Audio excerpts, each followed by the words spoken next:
नमस्कार मित्रों, रम्या रामायणी कथा में मैं डॉक्टर श्रीनिवास आप सबका स्वागत करता हूं। चैनल का नाम है संस्कृत साहित्य एवं संस्कृति। अथ जित्वा मरुतम सा प्रययौ राक्षसाधिपा नगराणि नरेंद्राणाम युद्धकांक्षी दशानन। युद्ध की इच्छा रखने वाला वो दशानन जो है उन मरुत नाम के राजा को इस प्रकार से जीतने के बाद और एक नगर से दूसरे नगर में सभी राजाओं को पराजित करने के लिए घूम रहा है। जहां जहां वो पहुंचता है उसकी एक ही बात है, निर्जिता स्मेति वा ब्रूत एस में ही सुनिश्चया अन्यथा कुर्वताम एवं मोक्षो नैवोपपद्यते। भाई या तो आप लोग हमारे साथ युद्ध करो, ऐसे नहीं छोड़ूंगा, या कह दो कि आप हमारे सामने हार गए हो। आपके पास दोनों ऑप्शन है, या तो आप कह दो कि आप हार गए तो हम आगे चले जाएंगे, और अगर आप नहीं मानते हो, अपनी हार को स्वीकार नहीं करते हो, तो फिर हमारे साथ युद्ध करो। अब सभी जो राजा लोग हैं आपस में मंत्रणा करते हैं, अपने मंत्रियों से पूछते हैं, सबसे पूछते हैं, और अंत में महर्षि वाल्मीकि वर्णन करते हैं, निर्जिता स्मेत्य भाषन्ते ज्ञात्वा वर बलम रिपो।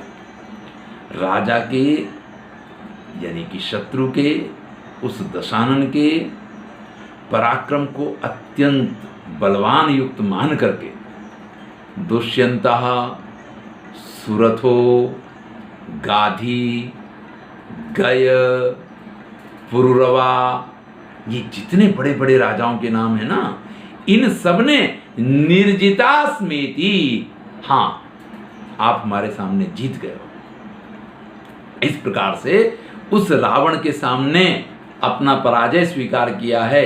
एते सर्वे ब्रुवंस्तात निर्जिता स्मेति पार्थिवा।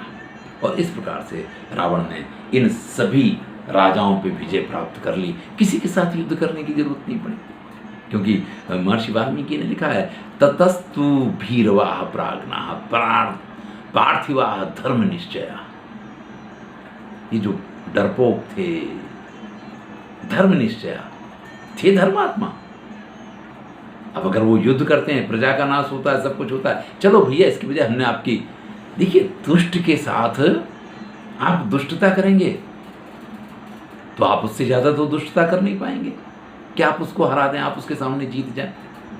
स्थिति किस प्रकार की है कि ऐसे लोगों के सामने, चाहे वो आपको डरपोक समझें, आपको जो भी समझें, चूंकि आप धर्म के निश्चयी हैं, धर्म के मार्ग पे चलने वाले हैं, अगर आप चार लोगों से पूछेंगे तो सभी आपसे यही कहेंगे, अरे यार तुम क्या उसके मुंह लगते हो, वो तो है ऐसा, तुम उसके साथ क्यों ऐसे बनते हो। और वही इन सब राजाओं ने रावण के साथ युद्ध करने से इनकार कर दिया और उसकी सत्ता का स्वीकार कर लिया। अब वो राजा अयोध्या पहुंच जाता है। सुगुप्ता अनरण्येने सक्रेणे इव अमरावती। वहां इक्ष्वाकुवंशी अनरण्य नाम के राजा राज्य कर रहे हैं। उनकी अयोध्या नगरी शक्र की अमरावती जैसी है, अत्यंत शोभायमान। जब जाकर के रावण उस राजा को ललकारता है, अयोध्याधिपतिस्तस्य श्रुत्वा पापात्मनो वचः अनरण्यस्तु संक्रुद्धो राक्षसेन्द्रम वधाब्रवीत। तब वो अनरण्य इस रावण की ललकार को सुनकर के, इस पापी की बात को सुनकर के क्रोध से व्याकुल होकर के, और उस रावण से कहते हैं, दीयते द्वंद्व युद्धम ते राक्षसाधिपते मया संतिष्ट क्षिप्रमायतो भव चैवम भवाम्य।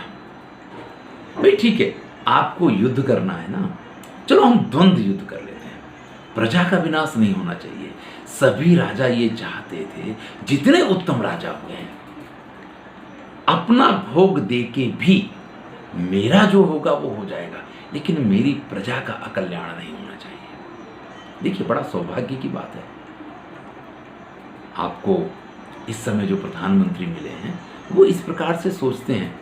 आज हमारी इकोनॉमी 0.8% पे पहुंच गई है, जो कभी 8% रहा करती थी। चिंता नहीं है, जान है तो जहान है। अगर हम जिंदा रहेंगे तो सब कुछ प्राप्त कर लेंगे, अगर हम जिंदा ही नहीं रहेंगे तो इकोनॉमी क्या करेगी, धन क्या करेगा। अरे सोने की लंका किस काम की जब रावण ही ना बचे। तो यहाँ पे बड़ी स्पष्ट बात है। लेकिन जिन राजाओं ने इस प्रकार से निर्णय नहीं लिया, जिन्होंने अपनी इकोनॉमी को ज्यादा महत्वपूर्ण समझा, उनके आप देख लो, हजारों में मौतें हो रही हैं और ये कहां तक पहुंचेंगी इसकी कोई सीमा नहीं है। ये समझने वाली बात है, ये बड़ा महत्वपूर्ण होता है।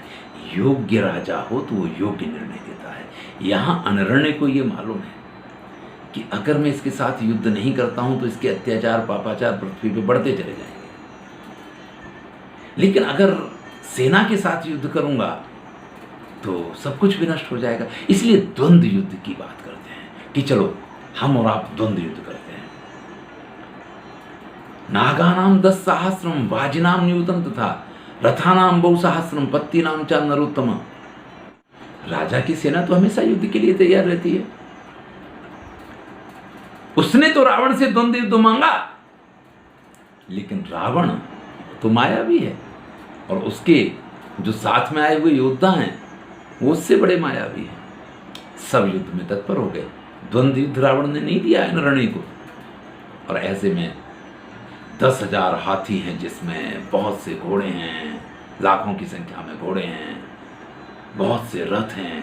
ऐसी उत्तम सेना के साथ अनरण्य का रावण से युद्ध शुरू हुआ है और उस युद्ध में अनरण्य की सेना का संहार इन राक्षसों ने किया है। अत्यंत दुखी अनरण्य धनुष बाण लेकर के रावण के ऊपर आक्रमण कर देता है।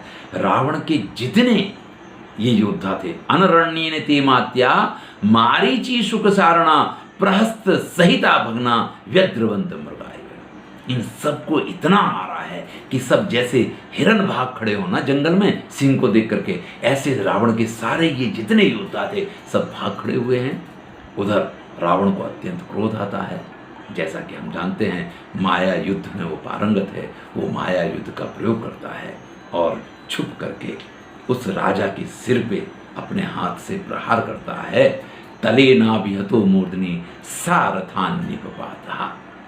और जब रावण इस प्रकार से उसके सिर पे प्रहार करता है तो अनरण्य नाम के राजा वो पृथ्वी पर गिर जाते हैं। स राजा पतितो भूमो व्यूहला प्रविवेपिता वज्रदग्धम इवारण्य सालो निपतितो यथा। जैसे जंगल में आग लग जाए और शाल का वृक्ष गिर पड़ता है, इस प्रकार से राजा अनरण्य पृथ्वी पे गिर गए हैं। मृत्यु निश्चित है, क्योंकि हारने के बाद सूर्यवंशी राजा जिंदा नहीं रहते हैं। त्रैलोक्ये नास्ति यो द्वंद्वम मम दद्यान नराधिप संके प्रशक्तो भोगेसु नासृणोसी बलम मम। अब जब वो अनरण्य पृथ्वी पे गिर गया है तब रावण उससे कह रहा है, अरे इस त्रिलोकी में मुझसे द्वंद्व युद्ध कर सके ऐसा कोई नहीं है, और तू मुझसे द्वंद्व युद्ध मांग रहा था। अरे भोगों में लिप्त रहने वाले राजा, तूने मेरा नाम नहीं सुना है। इस प्रकार से रावण अपनी ढींगे मारता है। तस्यैव ब्रूतो राजा मंदान सुवाक्यमब्रवीत किम शक्यमिह कर्तुम वै कालो हि दुरतिक्रमः। तब बड़ा मंद मंद मुस्काते हुए वो अनरण्य नाम के राजा जो हैं वो रावण से कहते हैं, अब मैं क्या कहूं तुमसे भाई, कालो ही दुरतिक्रमः। ये समय जो है ना, इसका ही वैशिष्ट्य होता है। नहीं अहम निर्जितो रक्षस त्वया चात्म प्रशंसिना काले नैव विपन्नो हम हेतु भूतस्तु मे भवान। अरे रावण, अपनी प्रशंसा करने वाले, अरे रावण, तुम्हारी क्या औकात थी कि तुम मुझे रणभूमि में हरा सको। ये तो ठीक है, समय ऐसा है। काले नैव विपन्नो हम, ये तो समय की मार ऐसी होती है कि आज इस अवस्था को मैं प्राप्त हुआ हूं। किम त्विदानीं मया शक्यं कर्तुम प्राण परीक्षये नहीं हेयं विमुखो रक्षो युद्धमानस त्वया हता। अरे मैं अभी भी इस प्रकार से तुम्हारे द्वारा मारा गया भी, मेरे प्राण निकलने की तैयारी कर रहे हैं, फिर भी मैं इस हार को स्वीकार नहीं करता हूं। मैं तुम्हारे सामने पराजित नहीं हूं। राक्षस कभी मुझे पराजित ही नहीं कर सकते हैं।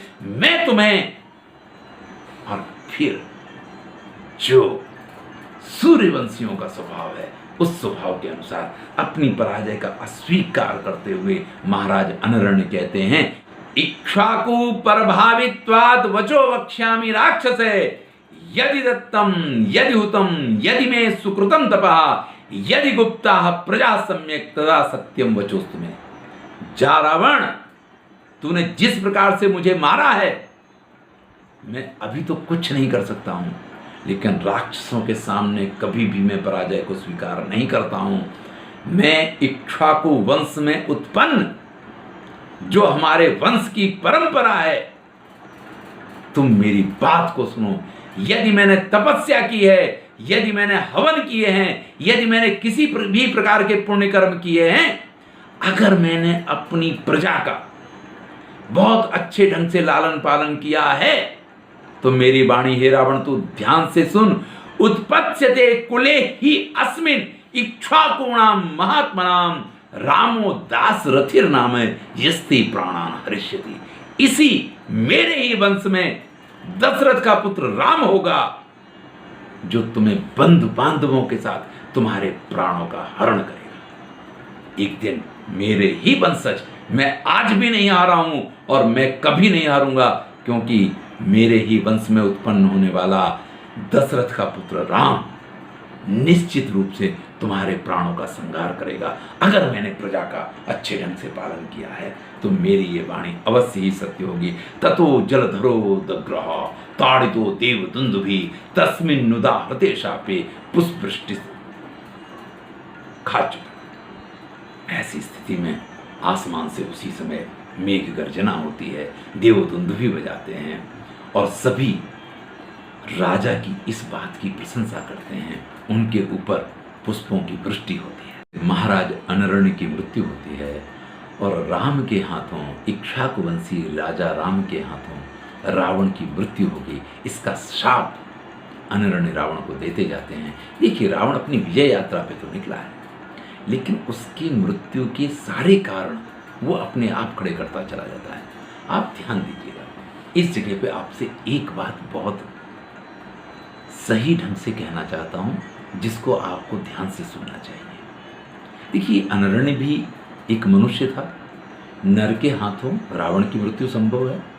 मरुत भी जो राजा था वो भी नर था, उसके हाथों भी रावण की मृत्यु हो सकती है। लेकिन अभी रावण का समय नहीं आया। काल सबसे ज्यादा बलवान होता है। इसीलिए अनरण्य ने ये कहा, अरे तूने क्या मुझे पराजित किया? मैं काल के सामने, मैं समय के सामने हार गया हूं। बाकी तेरी क्या औकात है कि तू मुझे मार सके? और देखिए, वही काल, वही समय जो है, जब आ जाता है तो रावण मरता है। इसलिए जीवन में इतना याद रखिए, अगर आप अच्छे काम कर रहे हैं फिर भी आपको जीवन में सफलताएं नहीं मिल रही हैं, तो हतोत्साहित मत होइए। समय आने पे आपका डाला हुआ प्रत्येक बीज, अनरण्य का डाला हुआ ये बीज रावण की मृत्यु का कारण बनता है, जो अनरण्य ने कहा है।